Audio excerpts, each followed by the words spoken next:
Okay, we are going through today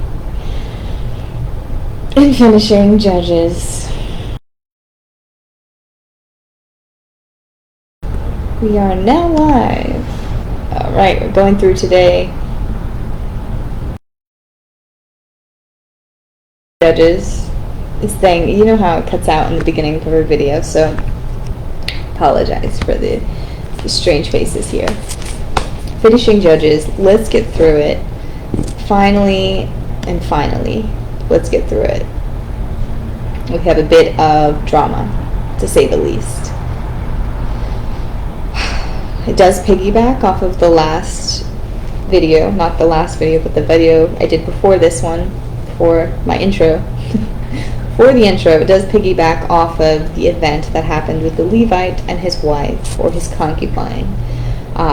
Causes a war, a interrelated war, which means it's inside of the tribes of Israel. We haven't heard about this yet. In all of the battles we talked about throughout Judges, this is the first time we have a inside Israelite war between Israelites. I forget there's a term for that. It's like horizontal violence, but civil war, right? Civil war. Yes, civil war, essentially. So let's go ahead and start out with a quote, and we'll get into this. It says here, "Oh, the after-tram ride quiet, when we heard a mile beyond silver music from the bandstand, barking dogs by the Highgate pond.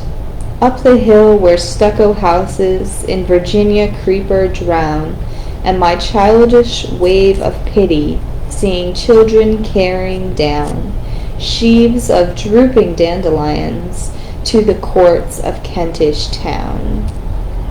So here we have motifs of pity, death even. I don't know if you've heard, well, I'm sure you have, the term pushing daisies, right? Pushing daisies, it means to die. It's a colloquialism for death. And we have this imagery of children carrying sheaves of drooping dandelions, right? The lower class of a daisy, drooping, right? And then the author of this poem, Sir John Betjeman, has a childish wave of pity, right? And this, we're going to hold on to that feeling of pity, because that's exactly what we feel when reading through this section. All right, you hear the big cat. You ready to go out now? You need to steer clear of the landscapers. Okay.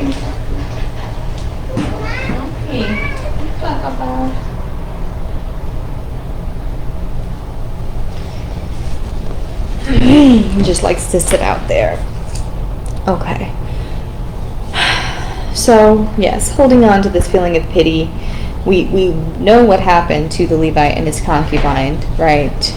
This is the thing that happened, and it caused a gathering. All the Israelite tribes got together except for the Benjamites, because they knew they were the guilty ones, right? When they received the message, everybody received the message, right? We know what the message is. Everybody received the message. The Benjamites were the guilty ones. But everybody, nonetheless, all the tribes got together, and we're going to read about that, okay? I'm going to read about the outcome. Starting in chapter 20, it says, "Then all Israel, from Dan to Beersheeba, and from the land of Gilead, came together as one and assembled before the Lord in Mizpah." This was the gathering place. The Benjamites heard that the Israelites had gone to Mizpah. So this implies that they were left out. They did not go. Then the Israelites said to the Levite, "Tell us how this awful thing happened." So immediately, right, the Israelites were saddened, by the message. And, of course, word spreads, and they heard about the thing that happened, and they said it was awful, right? They felt the terribleness of that. Okay, so the Levite explains, and he demands justice. So he says, "Now all you Israelites, speak up and tell me what you have decided to do. Israel, apart from Benjamin, mustered 400,000 swordsmen, all of them fit for battle. So again, this gives you a scope and a perspective on the great breadth of the Israelite tribes, right? They were many, many, many in number, right? At this time, especially many, many in number. So they can muster 400,000 swordsmen. Not 400, not 4,000, 400,000 swordsmen, all of them fit for battle. So they have an army now. From all the tribes, everybody got together. They have an army to battle the Benjamites. It says here, then all the Israelites, the whole army, went up to Bethel, and there they sat weeping before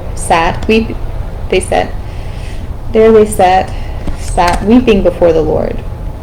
They fasted that day until evening and presented the burnt offerings and fellowship offerings to the Lord. And all the Israelites inquired of the Lord. In those days the Ark of the Covenant was there with Phineas, son of Eleazar, the son of Aaron, ministering before it. Okay, so it gives you a little bit of time frame, right? So not too far off, 2 generations down from Aaron. Okay. They asked, shall we go shall we go up again to fight against the Benjamites, our fellow Israelites, or not? The Lord responded, go, for I will give them into your hands. So it was a little bit of a moral issue with the Israelites. They did not know whether that was the right thing to do, to battle against their own people. But the Lord went ahead and permitted it. He allowed it. Due to the single injustice that took place. But something to keep in mind is, even though it was this single instance that we're looking at, it probably alluded to more corruption that we weren't aware of just from reading that story. There was probably some other things going on with the Benjamite tribe in specifically that we just we weren't privy to. But the Lord says, yes, go ahead, destroy them, essentially. Then it says here, those who had been in ambush made a sudden dash to Gibeah, spread out and put the whole city to the sword. On that day, 25,000 Benjamite swordsmen fell, all of them valiant fighters. But 600 of them turned and fled into the wilderness to the rock of Rimmon, where they stayed for 4 months. Okay, so it's longer, right? If you read this section here, there's a little bit more details on the battle, if that's something that interests you guys. But they did destroy them. They had 25,000 soldiers within the Benjamite tribe that were put to death. But then we had 600 of them escaping, as we have read. Just keep that in mind. It says, the men of Israel had taken an oath at Mizpah. Not one of us will give his daughter in marriage to a Benjamite. So now they're trying to form some sort of alliance against the Benjamites, right? Just saying, okay, we're not going to allow our daughters to marry the Benjamites. Essentially, if they do this, that would cancel out the Benjamite tribe. They would not be able to, stay a tribe if they can't reproduce, essentially. And they were supposed to reproduce within the Israelite community, so they had to marry within the 12 tribes. They could marry outside, like oftentimes that did happen, but it was just a custom, right? So that would destroy the custom. Now the Israelites grieved for the tribe of Benjamin, their fellow Israelites. They said, today one tribe is cut off from Israel, they said. How can we provide wives for those who are left, since we have taken an oath by the Lord not to give them any of our daughters in marriage? So they're kind of going back and forth here. First they said, no, it's not happening. And then they're like, well, that means the Benjamite tribe will cease to exist. So again, we have a little bit of nationalistic pride for the Israelite community. They don't want an entire tribe to just go kaput, even though they had killed them, pretty much all of them themselves, or many of them. They still did want to provide something for them so they could at least carry out their line. So it says here, the Benjamin survivors must have heirs, they said, so the tribe of Israel would not be wiped out. So that's, yes, we talked about that. So they instructed the Benjamites, saying, "Go and hide in the vineyards and watch. When the young women of Shiloh come out to join in the dancing, rush from the vineyards, and each of you sees one of them to be your wife." Oh, and each of you see one of them to be your wife. Then return to the land of Benjamin. So that is what the Benjamites did. While the young women were dancing, each man caught one and carried her off to be his wife.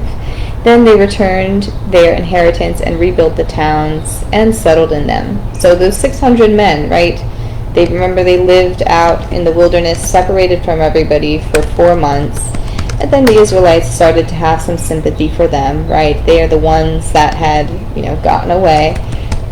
And they decided to go ahead and let them have some piece of something, right? And Shiloh, trying to just see, it does say it's in Samaria. It was in the city of the land of Ephraim, north of Jerusalem. The tribe did the women, I'm thinking they weren't Israelites, but let's just see. Women of Shiloh belong to group of regional girls, a group of women who were serving in an orderly and organized fashion in the worship of the tabernacle, but they were called women warriors. Okay. I'm just trying to get a little background about these women. Shiloh, place of rest.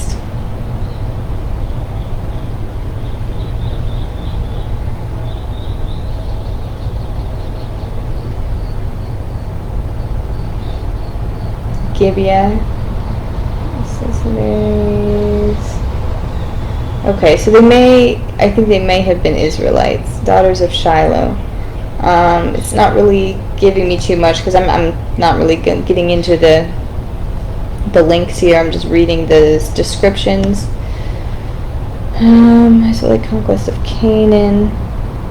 Okay, so Shiloh, this is what I was remembering. Shiloh was previously a Canaanite town that became the central sanctuary site of Israel Confederacy during the period of the Judges. After the Israelite conquest of Canaan, the tabernacle and the Ark of the Covenant were installed in Shiloh until the Ark was captured by the Philistines. So it's possible that some of the women of Shiloh were also Canaanites, because it does say they're kind of native to Shiloh, right? And Shiloh was Canaan before the Israelites moved their tabernacle in there. But it does say the women of Shiloh were warriors and they worshipped the tabernacle. So they probably came accustomed to Israelite customs. Alright, I'm not totally sure, but of course you guys can look into that more if you so wish.